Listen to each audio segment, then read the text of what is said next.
बिस्मिल्लाहिर्रहमानिर्रहीम। तो आज पढ़ रहे हैं हम क्वाड्रेटिक फार्मूला कैसे डेवलप किया जाता है और वो उसका प्रोसीजर हमने डेवलप करना है। तो उसके लिए सबसे पहले मैं लिख देता हूँ क्वाड्रेटिक इक्वेशन का जानना हमें हमारे लिए बहुत ज़रूरी है। तो उस इक्वेशन से हम क्वाड्रेटिक फार्मूले को डेवलप करने की ट्राई करेंगे। A x square plus B x plus c is equal to 0, ये आ गई क्वाड्रेटिक इक्वेशन की स्टैंडर्ड फॉर्म।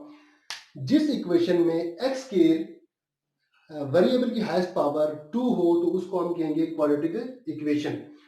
अब इसमें वेरिएबल x यानी वेरिएबल को अमूमन हम x, y और z से डिनोट करते हैं।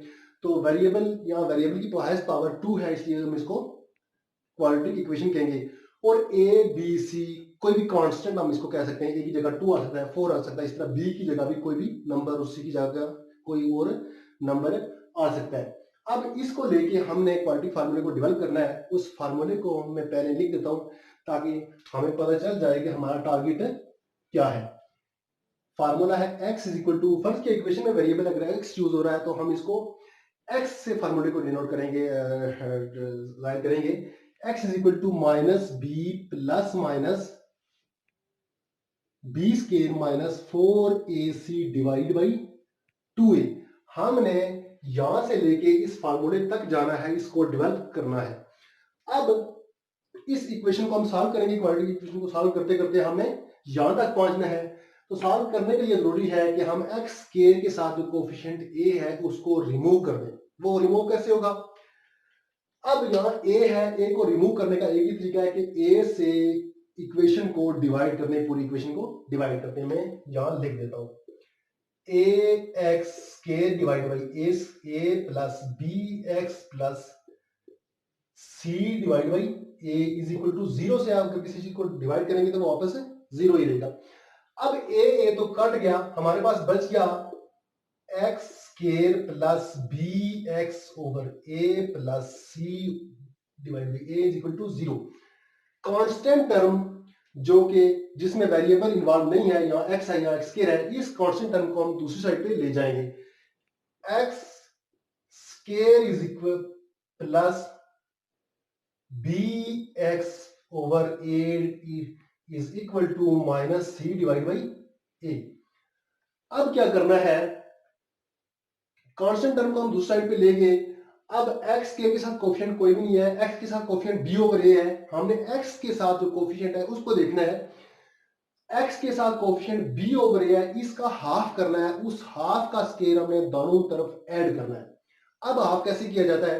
फर्स्ट क्या, मेरे पास नंबर 4 है, तो 4 का अगर मैं हाफ करूं तो 4 को 2 से डिवाइड करूंगा तो ये ऑटोमेटिकली इसका हाफ हो जाएगा। इस तरह 8 का हाफ, 10 का, किसी का हाफ करना उसको डिवाइड करें 2 से तो हाफ हो जाएगा। मेरे पास 7 है, 7 का हाफ भी सेम इसी तरह होगा, 2 से डिवाइड करेंगे तो इसका हाफ हो जाएगा। अब यहाँ कोई नंबर नहीं बल्कि हमारे पास b ओवर a है, इसका हाफ करना है तो इसको भी सेम इसी तरह डिवाइड करेंगे 2 से, तो इसका हाफ हो जाएगा। और उस हाफ को दोनों तरफ हम इक्वेशन के दोनों तरफ ऐड कर देंगे। अब x square plus b over a, नीचे 2 लिख दिया, इसका स्केयर ऐड कर दिया, वापस प्लस, ये वाली चीज दोबारा अपनी जगह रहेगी। B x divide by A is equal to minus c, ये वाला divide by A plus half, इस तरफ भी ऐड करना है, बी डिवाइड बाई 2a का होल स्केयर। अब आपने एक फार्मूला शायद पढ़ा होगा, बल्कि वो सिंप्लीफिकेशन के लिए इंपॉर्टेंट है, बुनियादी चीज है, जिसको हम कहते हैं a plus b whole square is equal to a square plus B square plus 2ab। अब इस फार्मूले को अगर मैं इस जगह अप्लाई करूं, ए की जगह एक्स स्केयर, बी की जगह बी ओवर ए है, तो ये वापस अगर मैं यहां अप्लाई करूं तो वापस सेम यही फार्मूला बनता है। अब इसका मतलब ये है कि ये जो यहां से लेके यहां तक जगह लिखी हुई है, ये वाली चीज है, इसको उठा के मैं वापस जोड़ के इस शेप में लिख सकता हूं। कैसे? ए की जगह मैंने लिख दिया एक्स प्लस बी की जगह हमारे पास क्या है, बी डिवाइडेड बाई 2a का whole square is equal to, यहां से लेके यहां तक इसमें कवर हो गया ये। अब उस साइड पे चलेंगे, minus C divide by A plus B के ऊपर भी स्केयर है, होल स्केयर है, नीचे भी स्केयर आएगा, इसका मतलब है b square divide by 4a square आ गया, 2 का स्केयर 4 और a का स्केयर a। अब ये सेम उसी तरह रहेगा, x plus b over 2a का whole square is equal to, इसका एलसीएम ले लेंगे, 4a स्केयर आएगा, ये इससे डिवाइड होगा, a के इसे कट जाएगा, बाकी 4a बचेगा, माइनस इससे मल्टीप्लाई होगा, तो माइनस 4ac प्लस का साइन वही डाल दिया नीचे, 4a स्केयर से डिवाइड हुआ, वापस 1 आया, उस 1 को b से मल्टीप्लाई किया, b स्केयर से, तो b स्केयर आ गया। अब क्या करना है, अब हमने ये वाली शेप लानी है, उसको देख के हमने चलना है कि इसके ऊपर से हमने स्केयर को खत्म करना है। वो कैसे करना है, ये होगा टेकिंग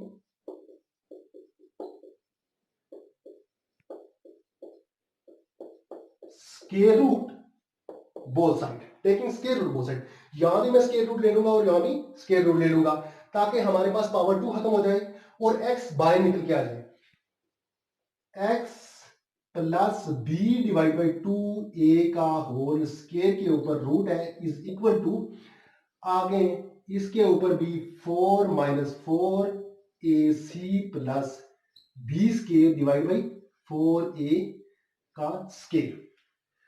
अब ये वाला जो स्केयर है ये रूट से डायरेक्ट कैंसिल हो जाएगा, इसकी पावर 1/2 है रूट की, और ये 2 से कैंसिल होकर ये बाहर आ जाएगा, ये बाहर अभी नहीं आएगा। मैं इसको यहां लिख देता हूं, x plus B divide by 2a, root खत्म हो गया, स्केयर भी खत्म हो गया, इज इक्वल टू, जब रूट स्केयर खत्म होगा तो प्लस माइनस आएगा ऑटोमेटिकली, हमें नहीं पता कि पॉजिटिव था या फिर नेगेटिव नंबर था, is equal to minus 4ac plus B square, नीचे वाले को अलग रूट में लिख देते हैं, क्योंकि दोनों के ऊपर भी रूट है और नीचे भी रूट है, नीचे तक आ रहा है, इसको अलग रूट में लिख देते हैं, 4a का स्केयर। मजीद इसको सिंप्लीफाई करेंगे, x plus B divide by 2a is equal to plus minus, ऊपर वाला पॉजिटिव को पहले लिख देते हैं, माइनस वाले को बाद में लिख देते हैं, साइड चेंज है इसलिए साइन भी चेंज नहीं होगा, B square minus 4ac divided by 4a का पर स्केयर है, इसको 4 जब रूट से बाहर आएगा तो ये 2 बच जाएगा, a जब रूट से बाहर आ जाएगा तो a स्केयर बाहर आएगा तो वो a हो जाएगा। अब हमने क्या करना है, x इज इक्वल टू, ये वाली टर्म उठा के दूसरी तरफ ले जाएंगे, minus B over 2a plus minus B square minus 4ac divide by 2a। अब दो नंबर हैं जो फ्रैक्शन फॉर्म में हैं, इनका हम एलसीएम ले सकते हैं, यहां भी 2a नीचे वहां भी 2a है, सेम नंबर है इसलिए इसका एलसीएम सेम आएगा 2a, 2a से डिवाइड होगा, बाकी 1 आएगा, वो 1 माइनस बी से मल्टीप्लाई होगा, तो माइनस बी, आगे प्लस माइनस का साइन है, वापस ये काट के 1 आएगा, ऊपर वाला रूट पूरा वही आ जाएगा, बी स्केयर माइनस 4ac, ये पीछे किसके इक्वल था, x की, यानी कि हमारे पास जो फार्मूला डेवलप हुआ वो x is equal to minus B plus minus B square minus 4ac divide by 2a। इस फार्मूले को हमने डेवलप करना था, तो इसका पूरा प्रोसीजर हमने डेवलप कर दिया। इंशाल्लाह जो नेक्स्ट हमारा टॉपिक होगा वो मैथ से ही रिलेटेड होगा, और उसमें हम देखेंगे कि क्वाड्रेटिक फार्मूले के तहत हम क्वाड्रेटिक इक्वेशन को कैसे सॉल्व कर सकते हैं, और क्वाड्रेटिक इक्वेशन को सॉल्व करने के कौन कौन से मेथड हैं, हम किसी क्वेश्चन को लेके या कोई एग्जांपल लेके हम 2-3 जो इसके तरीके हैं उनको तफसील से डिस्कस करेंगे। शुक्रिया।